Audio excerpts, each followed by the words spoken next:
I was wearing nothing but a towel when I first realized he was staring at me. To be fair, I just stepped out of the shower, and the only thing I was thinking about was how I was going to survive this weekend without losing my mind. I was crashing at my friend Nick's place because my apartment had flooded and his family was out of town. Just me, Nick, and apparently his younger brother. I barely remembered the kid.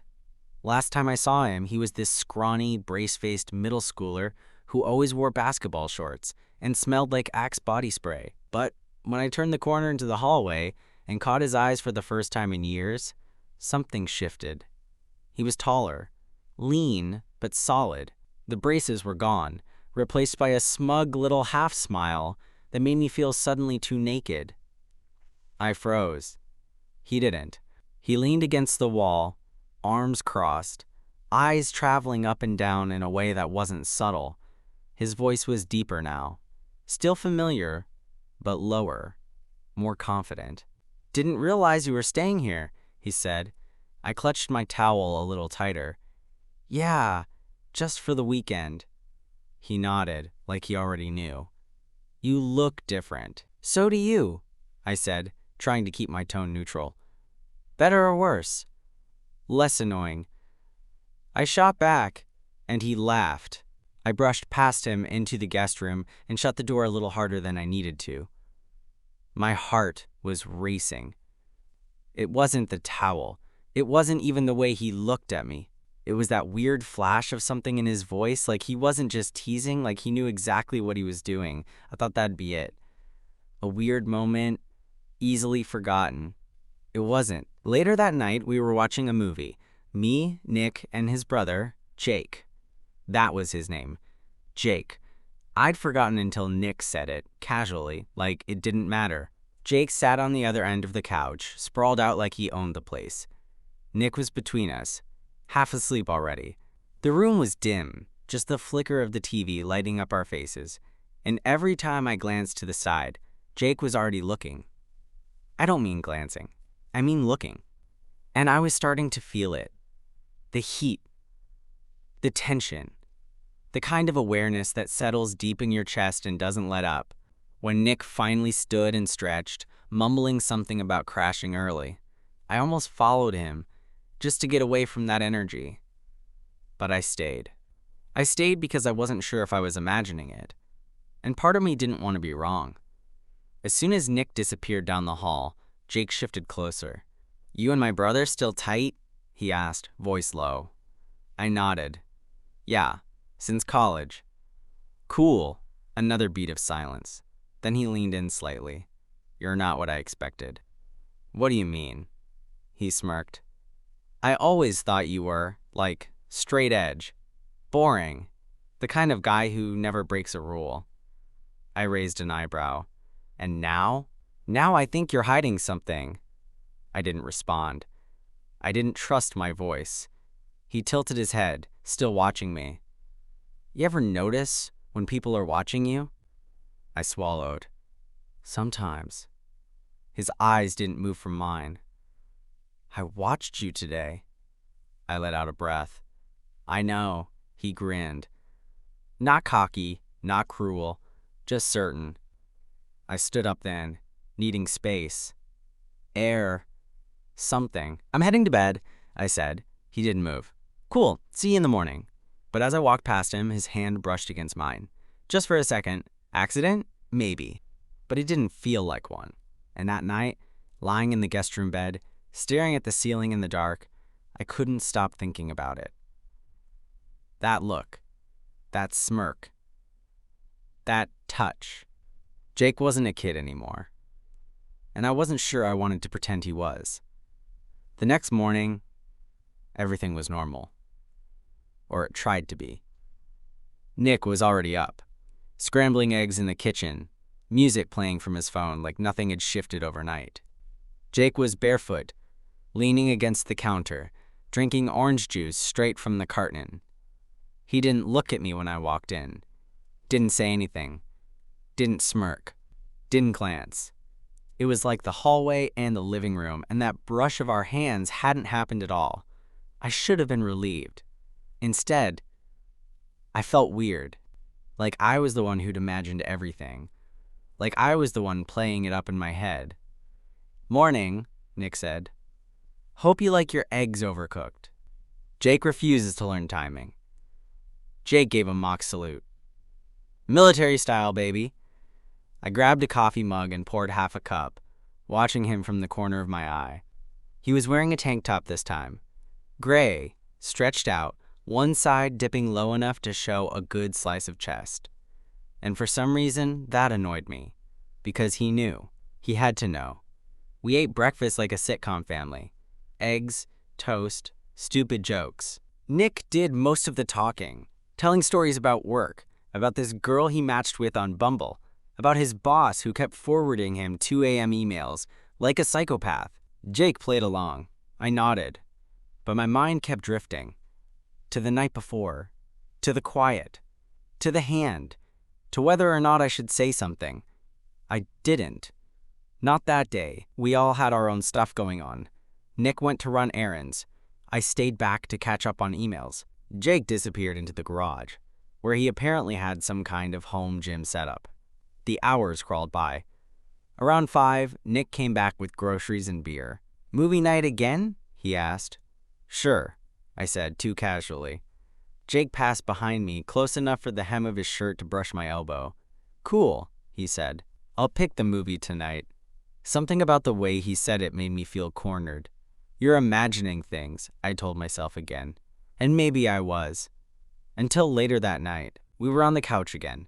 This time, Nick had fallen asleep halfway through Blade Runner 2049. I was sitting on one end. Jake was at the other, but not all the way at the end. Close, just close enough that if he stretched his legs, they'd hit mine. And eventually, he did. At first, it felt accidental, a slow shift. His knee touched mine for just a second, then pulled back. Then it happened again.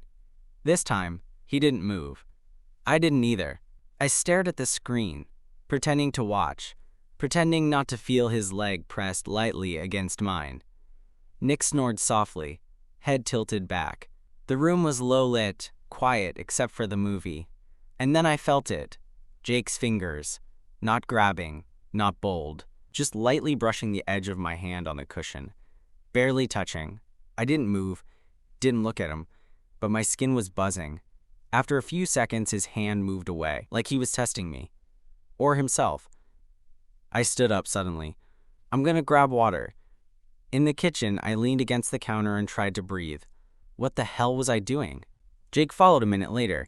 I heard him before I saw him. The quiet pad of bare feet, the creak of the floorboard near the fridge. "You good?" he asked. I turned slowly. He was standing a few feet away, one hand resting on the doorframe. "You tell me," I said. His lips curled into the faintest smile. "Thought you didn't notice." "I did." "Did you mind?" I looked at him. Really looked. His eyes weren't mocking now. They were steady, quiet, serious. "No," I said, a beat of silence. Then he stepped closer. Just one step. "Okay," he said softly. And that was it. He didn't push, didn't touch me again. He just grabbed a bottle of water and left the kitchen. But my heart was racing like I just sprinted up 4 flights of stairs. Back in the guest room, I couldn't sleep. Every time I closed my eyes, I saw him, leaning in the doorway, that expression, that question. Did I mind? No. That was the problem. I didn't. The next day, Jake was different. Or maybe I was. Either way, the air felt heavier. Charged. We didn't talk much at breakfast. Nick made pancakes. Jake scrolled on his phone, quiet. I barely looked up from my coffee. But underneath the silence, there was something undeniable, like we were circling each other without moving. Nick had plans that afternoon. "I've got a date," he said, grinning like it was a big reveal. "You guys good?" "Yeah," Jake and I both said at the same time, then glanced at each other. Nick pointed between us. "Cool. Try not to kill each other." When he left, the apartment felt twice as empty. I sat on the couch, half-heartedly scrolling through Netflix. Jake disappeared into his room. I figured he'd stay in there, and I was fine with that. I needed the space. Except 20 minutes later, he came back. "Want to go for a drive?" he asked. I looked up. "Where?" He shrugged. "Nowhere. Just bored." I hesitated. He was already slipping on sneakers, grabbing keys. "Come on," he said. "I'm not going to try anything." That wasn't what I was worried about. But I went. His car was clean. Music low, something ambient and moody. We didn't talk at first. Just cruised through back roads, letting the silence stretch out between us. It should have been awkward. It wasn't. Eventually, he said, "I used to hate you." That caught me off guard. I looked over. He kept his eyes on the road. "Not hate. Hate. But you were always around. Always with Nick. Always older. Cooler. Everyone liked you." I laughed softly. I was broke and barely passing econ. "Still," he said, "you were the guy." I didn't know what to say to that. "And I always knew," he added. "Knew what?" He glanced at me, quick. "That you liked guys." I blinked. "Okay." "Not judging," he said. "Just saying. I noticed." I sat with that for a minute. "You ever tell Nick?" I asked. He shook his head. "Wasn't my thing to tell." "Thanks." He nodded. "You ever tell him?" "No." "Why not?" I stared out the window. "Because I didn't want it to change anything." He didn't respond. We drove in silence a while longer. Eventually, he pulled into an empty overlook, one of those high, dusty spots with a view of the city in the distance. It was late afternoon now. The sky had gone soft and gold. He turned off the engine. "Why'd you come with me?" he asked. I shrugged. "I don't know." He looked at me. "Yeah, you do." I held his gaze. And then, before I could think better of it, I said, because I didn't want to pretend I didn't feel it too. Jake's eyes flicked to my mouth, just for a second. Then he leaned back in his seat. "Okay," he said again, like that settled something. We sat like that for a while, not talking, not moving, just being. Eventually, we drove back. When we got inside, Nick still wasn't home. The apartment felt too quiet, the kind of quiet that fills every corner. I dropped my keys on the counter. "I'm gonna take a shower." Jake was leaning against the hallway wall again. Same spot as the first night. "Okay," he said, not moving. I walked past him, eyes forward. But I felt it. The way he watched me. The way he waited. I let the water run hotter than usual. Not because I needed to get clean, but because I needed time to think. Alone. Undisturbed. But even in the steam, I couldn't stop replaying what he said. "You were the guy." It stuck. Not in a bad way, just deep. After the shower, I towel-dried my hair, pulled on gym shorts and a clean t-shirt, and stepped out into the hallway. Jake was gone. His door was cracked open. Lights off. I passed by without stopping. Back in the guest room, I flopped onto the bed and stared at the ceiling, mind buzzing. I tried to read, tried to scroll, tried not to think about the fact that I could still feel his eyes on me from earlier, like they'd left a mark. An hour passed. Then 2.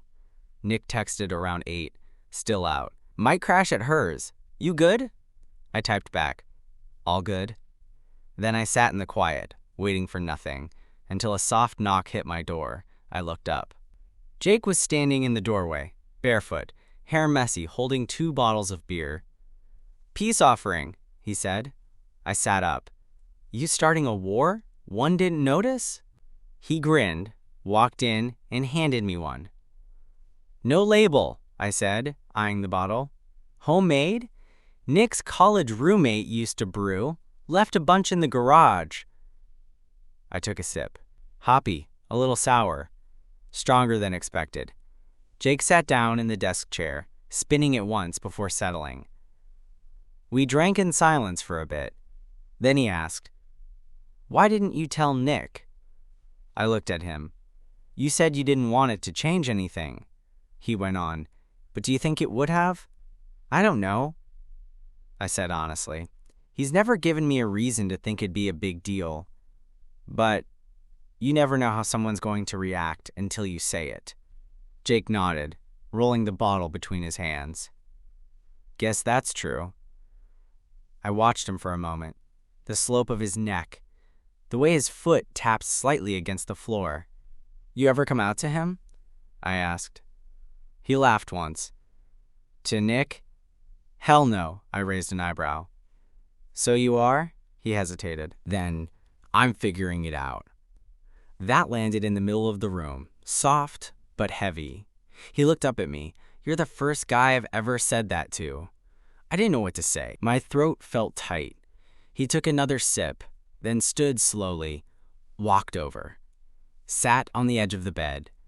Too close, but I didn't move. I don't know what I'm doing, he said quietly, but when I'm around you, it feels easy, natural. I looked at him. It's not easy for me. Why not? Because you're Nick's brother, he nodded. And I don't want to screw anything up. He leaned in slightly. What if you don't? His hand found mine. Carefully, like he was asking. I didn't pull away. Not this time. His thumb brushed mine. My pulse jumped. I keep thinking I should stop this before it goes too far, I said. He looked at me. What if it already has? The air in the room thickened. The silence stretched. Then, slowly, he leaned in. And I didn't stop him. His lips touched mine. Lightly, testing. Then again, firmer. Certain. It wasn't urgent. It wasn't rushed. It was the kind of kiss that makes your chest ache. Because it means something. When we pulled apart, he didn't say anything. He just pressed his forehead against mine and breathed. I let him. Because I couldn't trust my voice not to shake. We didn't talk about the kiss the next morning. Not with words. Jake had already made coffee when I wandered into the kitchen. Still groggy and low on sleep. He slid a mug toward me without saying anything. Jess gave me a look. Soft, unreadable, but not awkward. It felt like something had shifted between us. Like a cord had been pulled tight and now it was just hanging there, buzzing. Nick came back a few hours later, all smiles and stories about his night, completely oblivious to whatever had sparked in his absence. Man, you two didn't kill each other. I'm impressed, he said. Jake just smirked. Kept it civil. Nick flopped onto the couch and turned on the TV, and suddenly it was like nothing had changed. But it had. I could feel it in every glance Jake shot me when Nick wasn't looking. In the way our legs brushed under the table. In the fact that I couldn't stop thinking about the kiss. Or what would have happened if we hadn't stopped. That night, I couldn't sleep. Again. I lay there in the guest bed, staring at the ceiling, playing back every second. The silence. His words. That soft, careful way his mouth had met mine. Around midnight, there was a knock. I didn't answer right away, but he came in anyway. Jake was barefoot again, wearing just a t-shirt and sweats. His hair was a mess. He looked more like the kid I vaguely remembered, but not really. He was something else now. He stood by the door for a second, like he was waiting for me to kick him out. When I didn't, he stepped in and closed it behind him. Couldn't sleep, he said. Me neither. He sat at the foot of the bed, quiet. You regret it? He asked. I knew what he meant. No, I said. You? He shook his head. Not even a little. Another pause. Then he said, Can I stay here tonight? He wasn't asking to sleep together. I knew that. There was something different in his voice, like he didn't want to be alone, and I was the only person who understood why. I lifted the blanket in silent answer. He climbed in slowly, careful not to touch me right away. We lay there side by side, facing opposite directions. The room was quiet except for the hum of the ceiling fan and our uneven breathing. Then, after a few minutes, I felt it, his fingers brushing mine again. Testing. I let him. Our hands met under the covers, slow and tentative, fingers interlacing. And that was it. We stayed like that until we both drifted off. Hands tangled, breath sinking. No words. Just warmth. And trust. I woke up to wait. Jake's arm was draped across my stomach, warm and heavy. His chest pressed lightly against my back, legs tangled with mine like they'd found that position in sleep and refused to let go. For a second, I didn't move. I just breathed. It was still dark. Early. The kind of quiet that only happens before the world wakes up. I could feel his breath on my neck. Slow, steady. I didn't know if he was awake yet, but I didn't want to break the moment. Then his fingers twitched, and I knew. "You awake?" I whispered. A pause. Then, "Yeah." He didn't move away. Neither did I. "You okay?" I asked. His voice was low. "Better now." I turned slightly, just enough to see his face. His eyes were open. Tired, soft, but clear. "You sure this isn't just heat of the moment stuff?" I asked. Jake shook his head, slow and certain. "No, this isn't a moment." I stared at him. "Then what is it?" He looked at me for a long time, then said, "Something I've been waiting for." My chest tightened. "I know I'm younger," he said, "and maybe this is crazy, but I'm not messing around. I'm not doing this just to see what it's like. I know what I want." "And what if I don't?" I asked. His jaw tensed, but he nodded. "Then I'll back off. No pressure." That was the part that made it harder. He meant it. Jake wasn't playing a game. He wasn't being reckless or impulsive. He was letting me choose. And suddenly, that choice felt heavier than anything. Because I wanted him. That much was obvious. But Nick was my friend. Jake was his brother. This wasn't some casual thing I could sweep under the rug if it went sideways. Still, when I looked at him, all of that faded a little, and all I saw was Jake. Awake, vulnerable, brave. I reached for his hand, laced our fingers again. "I'm not saying I have all the answers," I said, "but I'm not walking away either." His shoulders relaxed. We stayed like that, until the sky started turning light gray outside the window, the first breath of morning seeping in. Then, from down the hall, the sound of Nick's bedroom door creaked open. Jake and I both froze. A second later, we heard him in the kitchen, opening the fridge, yawning, pouring cereal into a bowl like nothing was unusual. Jake pulled away slowly, sat up. "Should I go?" he asked. I nodded. "For now." He hesitated, then leaned down and kissed me once, soft and quick. "I'll see you later." And then he was gone. Quiet steps. Door clicking shut. I lay there alone, heart pounding. This wasn't a game anymore. Something real had started. And now I had to figure out what I was going to do with it. The next few days were weird. Not bad. Weird. Jake and I didn't say much when Nick was around. We kept it light, casual. No glances that lasted too long. No hands brushing on purpose. No nighttime visits.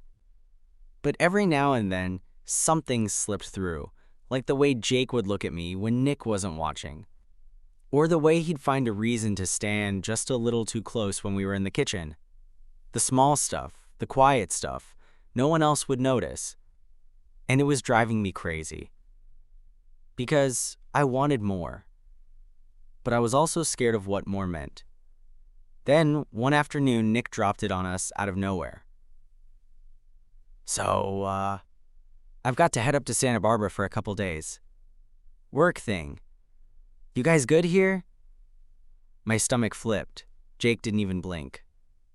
Yeah, we're good. Nick clapped him on the shoulder. Don't burn the place down. And just like that, he was gone. By the time the sun set that night, it was just us. No pretending, no cover. Jake didn't wait. He came into the guest room around 9, same way he had before. Quiet steps, casual clothes, that steady, unreadable look. He stood by the door like he wasn't sure if he should come in. I sat up in bed. You don't need to knock. He smirked. Didn't knock. Fair. He walked over slowly, sat beside me. For a second, we just sat there, silent. Then he turned to face me. You sure about this? He asked. I nodded. Yeah. He leaned in. This time, the kiss was different. Deeper. Hungrier. Like something finally snapped. I reached for him at the same time he pulled me in. Hands in my hair, mouth moving against mine like he'd been holding back for too long. We didn't speak for a long time, not because there was nothing to say, but because we didn't need words anymore. It wasn't about closeness. It wasn't about curiosity. It was about all the things we'd both wanted, but never let ourselves touch until now. His skin was warm under my hands. His breath hitched every time I found a new place to kiss. He didn't ask me to slow down. He didn't push to go faster. He just stayed, fully, completely with me. Afterward, we lay tangled under the blanket, legs still wrapped together.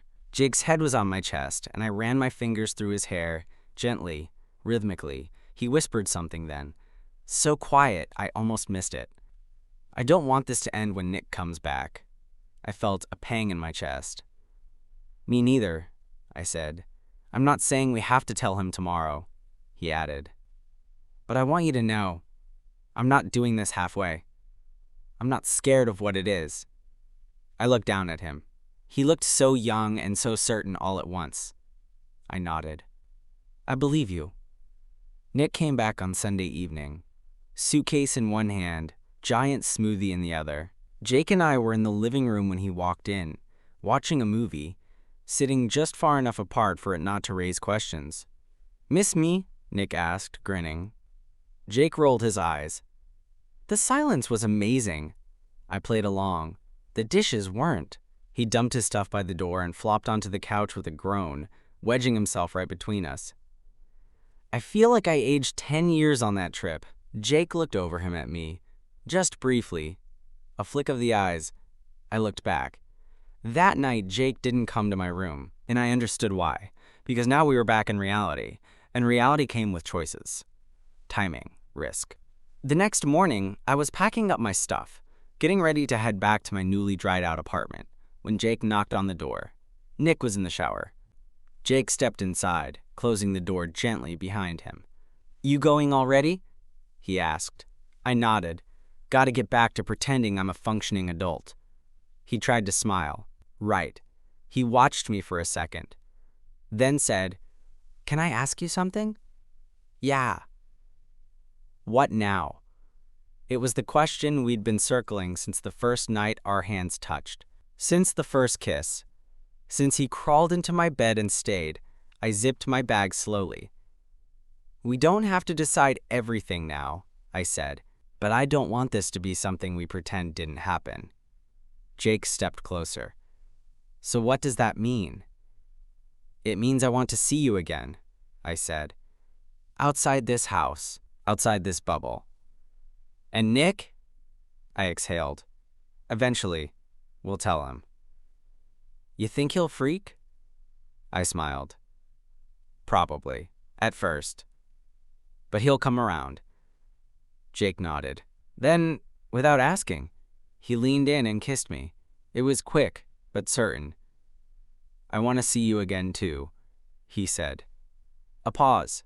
Then, almost shyly, I think I've wanted to for a while. I swallowed. Yeah, me too.